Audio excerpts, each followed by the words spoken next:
Okay guys, may nag-request sa akin na magluto daw ako ng beef mushroom stir fry. Okay, umpisahan na natin. Meron akong nabili na baka or beef na halos sa 600 gram tapos isang lata na mushroom.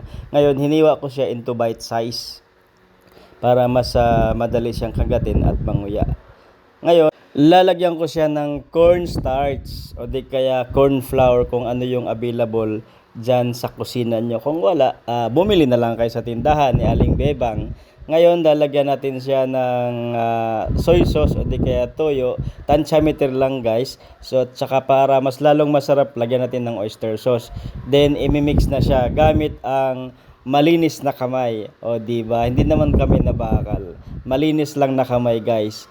Tapos, ang nangyari guys, nakalimutan ko siya lagyan ng paminta. Ayan, nilagyan ko. Tansyameter lang.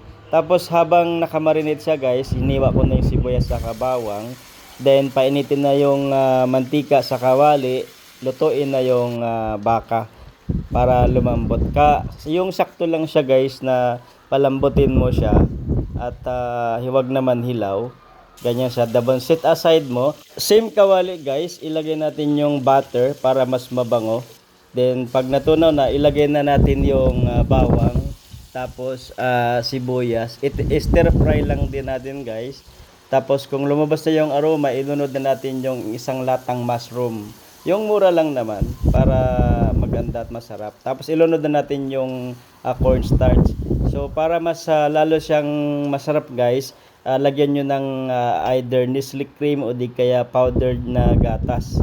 Tapos ilunod na natin yung magic sarap sana, pero wala akong nadampot kaya kulina na lang. Masarap din naman siya. Tapos hanggat lumapot na siya guys at luto na yung mushroom, ganyan na siya ang hitsura guys. So pwede nyo siyang tikman para may adjust yung lasa. So kapag okay na sa inyo, ilunod na natin yung na-stir fry na corn beef or beef na lang. Sige, para mas madali. Ayan, mag-plating na tayo guys.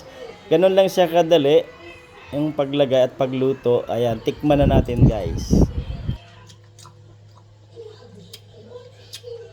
Harap.